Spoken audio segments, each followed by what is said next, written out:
primer lugar, la exposición del doctor Pachman sobre el control de los actos de fomento. La actividad de fomento me parece una de las actividades que puede, evidentemente, como dijo el doctor, ser una panacea para poder generar la posibilidad de desarrollo industrial y de los sectores privados, o realmente ser una maquinaria para generar desigualdades económicas. En este sentido es este instituto necesario, y tomo en esta pauta que el doctor propone, vinculada a los procedimientos de adjudicaciones o de acceso a estos beneficios promocionales. Y agrego otra cosa más, la planificación de los beneficios promocionales.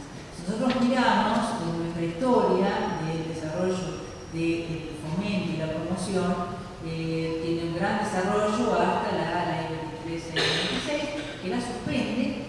Parecía que había dado, digamos, por perdido la posibilidad de que se desarrolle industria, porque esto es importante, poder desarrollar industrias locales y regionales, generar empleo, y esto a su vez ser un factor de riqueza.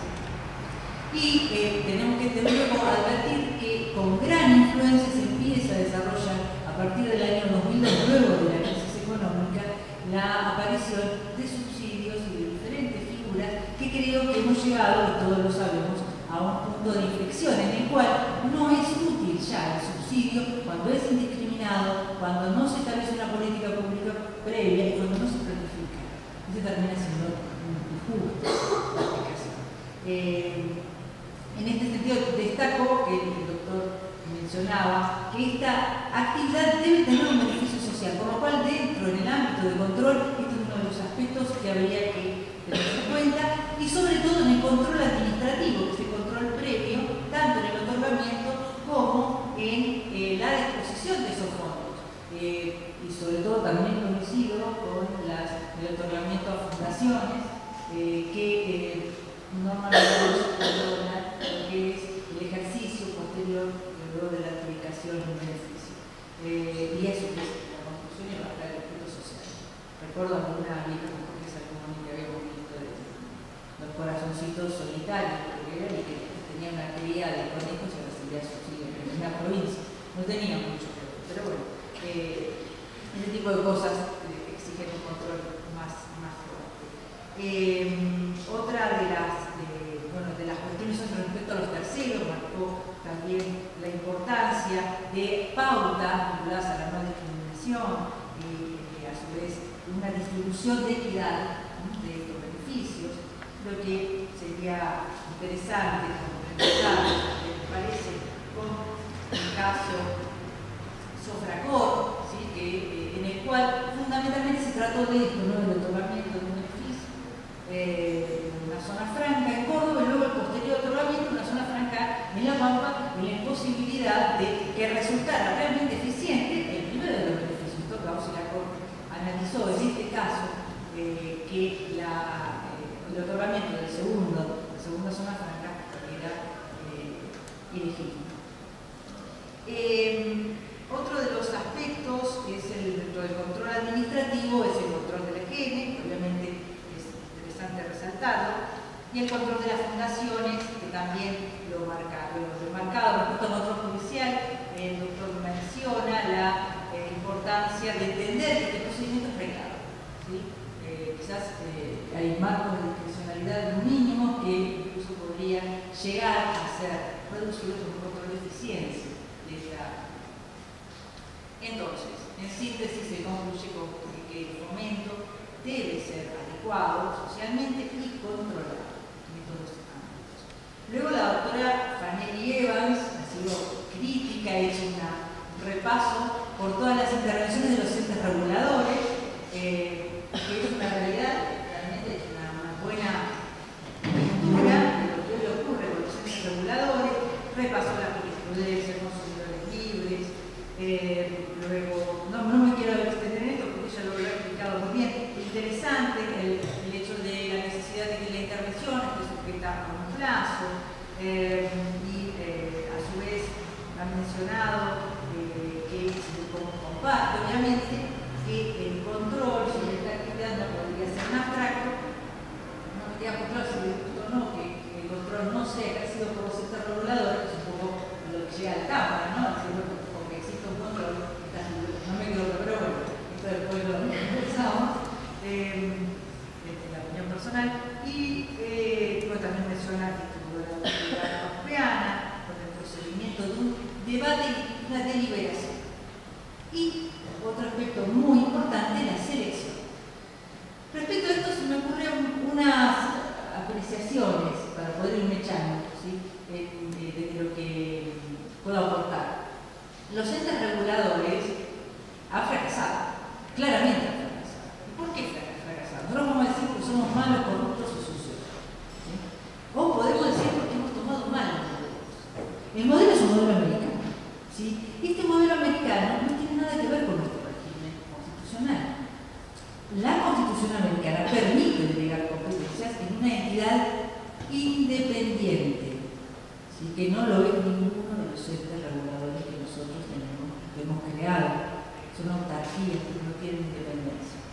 Y a las mismas se les adjudican, atribuyen, mejor dicho, facultades regulatorias de control, judiciales.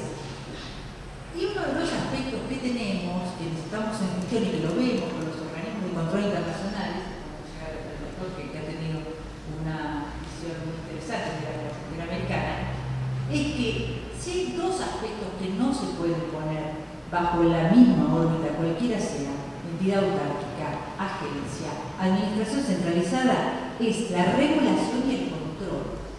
Esto es una verdad, y ustedes lo pueden ver también nuestros administrativistas, como Casaña lo van a reflejar. ¿Por qué? Porque es imposible que el mismo que establece las reglas sea el mismo que controla. Y esto hace un nuevo sistema de contrapesos, pareciera ser una revisión del sistema de los impuestos. Entonces, nuestros regímenes apuntan a ese tipo de entidades. Les diría que no. Por empezar, la facultad reglamentaria es del Poder Ejecutivo y entonces terminan todos estos organismos inscritos en el marco del Poder Ejecutivo. Entonces la crítica es cómo voy a poner a un funcionario a cargo de un ente regulador que en realidad lo designa fulanito de tal, que es el ministro y que llegó, seguramente tendrá idoneidad, supongamos que tenga la mayor de las idoneidades, pero ha sido designado por el poder político, exceptuando aquellos casos en los cuales podemos establecer la aprobación del Senado, ¿no? Entonces, a mí me parece que esto nos invita a reflexionar, ¿no? Los entes, claro, eso podría ser. Si hoy por hoy, la primera reflexión les diría es que esto no es de las agencias americanas, no hicimos las agencias americanas. ¿Por qué? Porque nosotros no desregulamos el sistema. Es falaz. Las privatizaciones, los privados no se hicieron cargo, y en esto voy a recordar de nuevo a nuestro querido amigo Jorge Salamoni, pero los privados no se hicieron cargo a riesgo y ventura de los contratos ni de las prestaciones. Atrás de todos los privados estuvieron y sigue estando el Estado Nacional. Y si no, ven en el año 96, revelación 7, revelación tarifaria, y fueron a golpear la puerta para que le ajusten los números. Y hoy también lo vemos. La gran crisis de la aparición de la empresa pública, ¿sí? Que también es otra de las formas de intervención que podemos advertir en esta última etapa, que vamos a criticarla porque estamos repitiendo los 70 y no es que aparece la empresa pública ahora. Porque los privados no han podido sostener un sistema de privatizaciones. ¿Por qué? Porque tampoco tenían tecnología a su cargo. ¿Cómo es el sistema en Estados Unidos y cómo es el sistema en Europa, donde sí tenemos algunas agencias que controlan esta actividad? La actividad es asumida por ese privado sin pedir ningún tipo de reajustes sobre las tarifas ni reconocimientos de beneficios perdidos durante las instituciones contractuales. Esto nos va a llevar a que la falaz figura de la licencia que apareció aquí como aparentemente una autorización, en realidad no fue así, se terminó configurando en una concesión, ¿sí? Telefonía.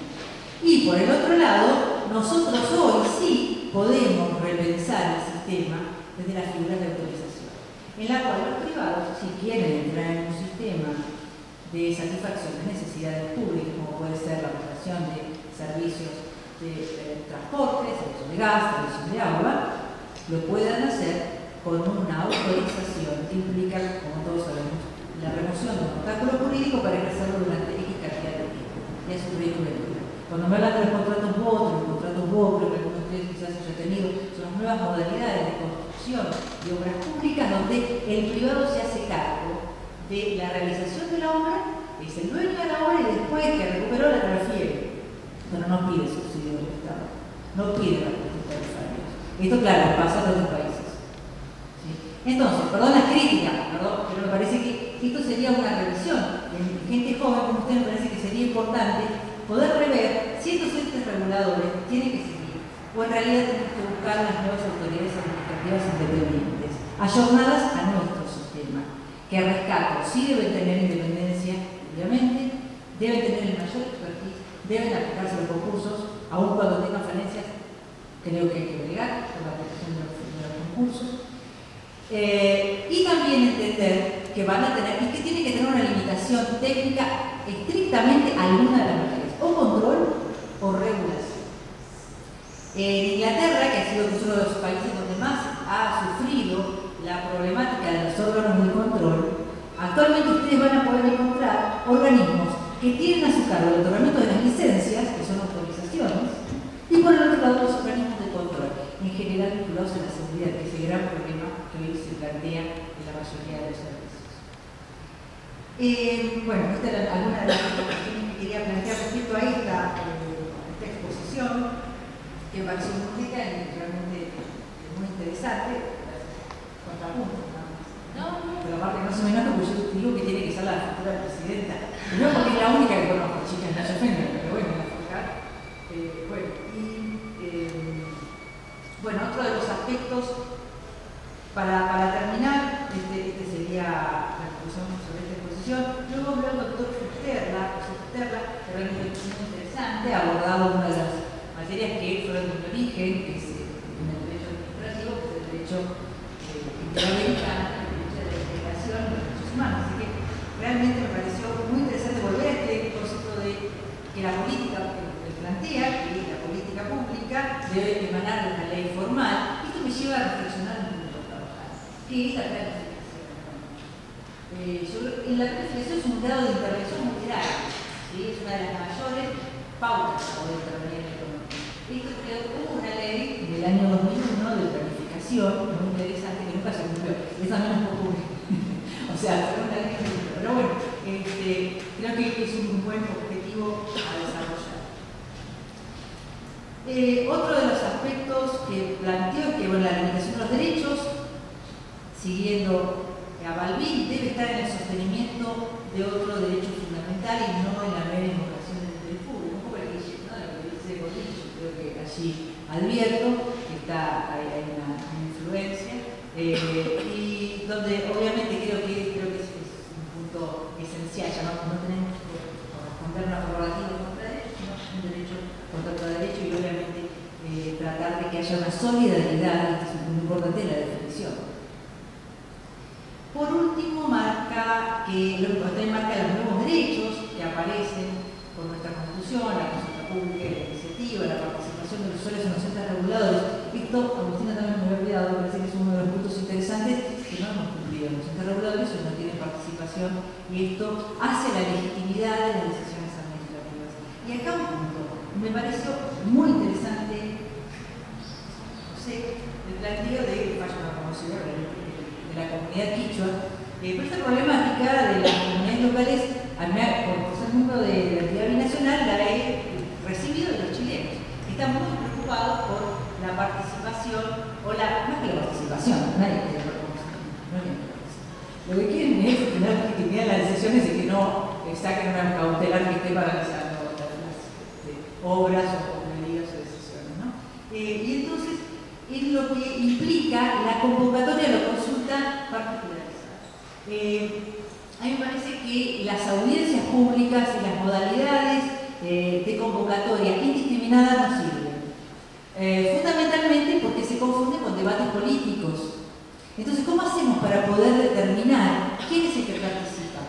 Hay un sistema que se denomina la participación por cajas de herramientas. Es una cosa muy técnica, pero implica un trabajo, obviamente, de la administración pública que va a llevar a esa consulta consulta o una encuesta puntualmente, en la cual se determina cuál es realmente el sujeto que debe participar y que legitima la decisión. Es complejo, no hay que entrar en discriminaciones odiosas, ¿sí? Pero creo que es una herramienta en la cual la participación tiende a ser más eficiente y por lo tanto inteligente y obviamente vinculante. Este es el segundo, una vez que esto hace la legitimidad, que no, ya creo que con otro tema, no hemos hablado, no se plantea el tema de la globalización y el impacto de la globalización en la intervención. Porque hoy la intervención toma una dinámica muchísimo más grande cuando los impactos económicos no vienen solamente de tu país, sino de los países vecinos. Entonces, frente a esto, a esta nueva dimensión de la intervención globalizada, tenemos que tener en cuenta que es muy difícil que en un debate parlamentario puedan sostenerse y representarse la totalidad de intereses que están en juego de decisiones que son más locales, más de la comuna. Siguiendo con el doctor, que no fue para algunas cosas mías,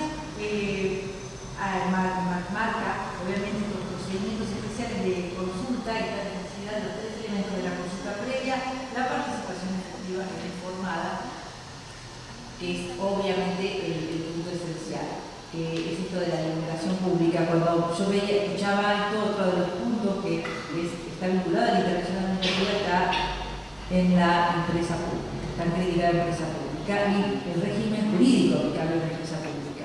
Es el régimen privado que va a entender entonces por la necesidad de la agilidad y la eficiencia en la resolución de los conflictos y por lo tanto una huida del derecho administrativo, que es mentira, porque después terminamos volviendo con un régimen mucho más crítico.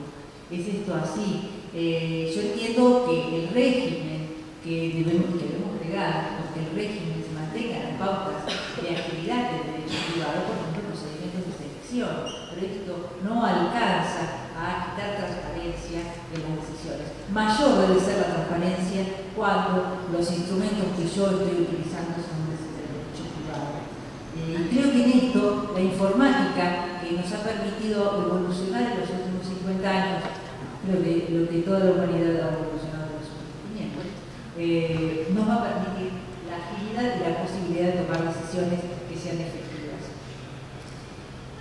La última de las cosas que plantea, bueno, vuelve a la finalidad legítima de la medida, José, y termina con, obviamente, que la medida debe ser proporcional y la cita que no la voy a producir, pero bueno, me pareció sumamente interesante todo. Yo estoy haciendo un resumen y trayendo alguna idea.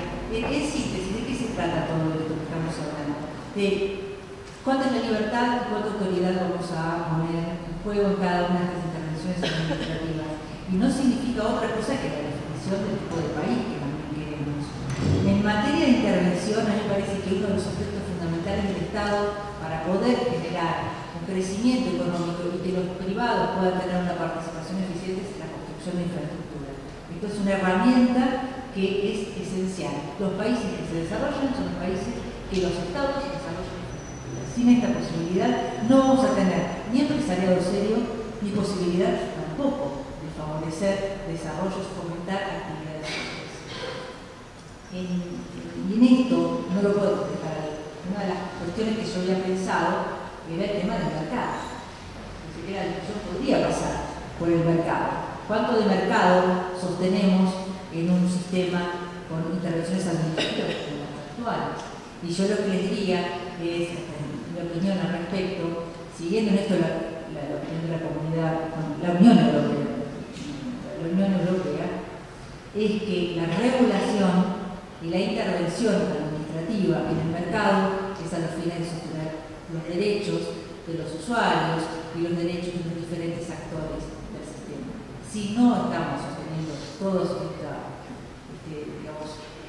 roles que van a suceder, que se van a aplicar, lo que vamos a lograr es una aplicación absolutamente desigual. Y es lo que ha ocurrido muchas veces en las intervenciones del mercado, en la cual se beneficia un sector que a veces es el que más tiene.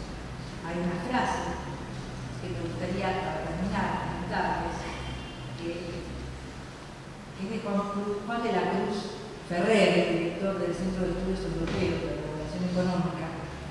Él dijo, si queremos ver reducida la brecha entre ricos y pobres, no podemos dejar todo en el mercado, sino que debemos pedirle la intervención al Estado. Lo está diciendo la Comunidad Europea, ¿no? Igualmente la Unión Europea. Bueno, muchas gracias por escucharme.